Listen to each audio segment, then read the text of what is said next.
host. Laura Ingraham is a Fox News contributor and a radio talk show host. Hi, Laura. Good to see you.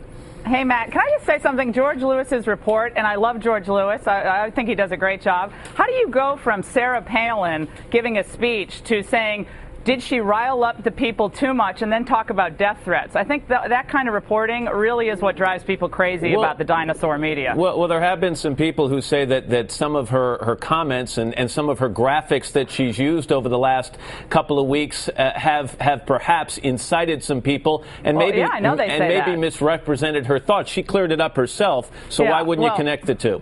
Well, why wouldn't it connect the two? For the same reason that the media didn't connect the film, The Assassination of George Bush, to any threats against the president. Look, free speech is supposed to be alive and well in the United States of America. Condemning violence, condemning vandalism, absolutely, we all do.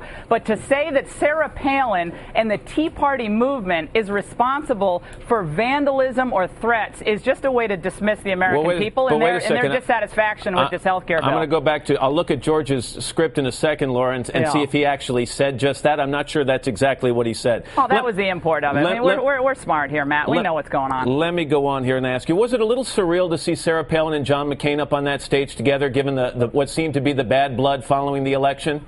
Well, look, it was obvious that she was going to go to Arizona. He picked her to be his running mate. And so, look, he knows that she's really popular and among a pretty big subset of the American people. So it was smart for him to bring her there. He's being challenged, Matt, from the right by J.D. Hayworth. How much trouble is he in? Out there. Yeah, and well, he's only 7 points up, which is not a great place to be. We'll see if he gets a bump up after this weekend. You mentioned Sarah Palin, so she's popular with a large percentage of people in this country. She's also a polarizing figure, as you know. And I'm wondering, come November, do you think she is going to be the face of the party, or could she possibly do a little bit more harm than good leading up to those midterm elections? Well, I think that if you want to look at polarizing people right now, I wouldn't look at Palin. I'd look at Barack Obama. If you saw the Washington Post poll over the weekend, Matt, the American people, a majority, 50 to 46, say this health care bill is not a good idea. Despite the from here to eternity campaigning of this administration, the American people are still saying this is probably going to make my health insurance situation worse and my health care worse.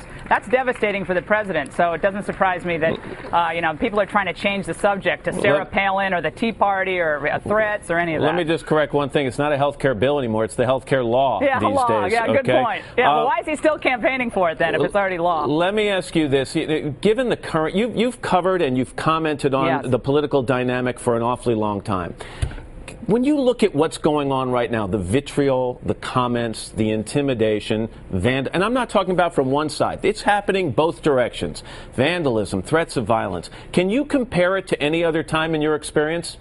Well, I think that what we're seeing now is that the people feel like the people in Congress don't have their consent to govern them. They keep doing things that are incredibly unpopular, and so when that happens, folks get angry. And there's going to be freaks in every movement, Matt. I mean, you have the anti-WTO protesters throwing stuff. We have Code Pink camping out at George Bush's ranch during his time. We have people on, frankly, your cable channel saying really hateful things about conservative commentators and politicians. And I say more speech, not less, but no vandalism, no threats. And look, we got people riled up because there are big issues being decided. Hateful words go both ways. Let's be honest here. Yeah, but you guys don't report on them unless they're being made from the supposed right. I wish the same reports and condemnation were coming when they come from the right. That's where I think people think the media coverage is not all that fair sometimes, Matt. Let me ask you this, Laura, real quickly, if you can. This talk of repealing the health care law on the part of some Republicans, scale of 1 to 10, their chances of actually accomplishing that, or what?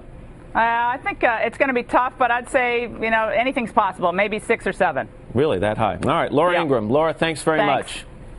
And by the way, coming up tomorrow on Today, we'll have an exclusive interview with President Barack Obama. It's his first since the passage of health care reform. That's tomorrow right here on Today.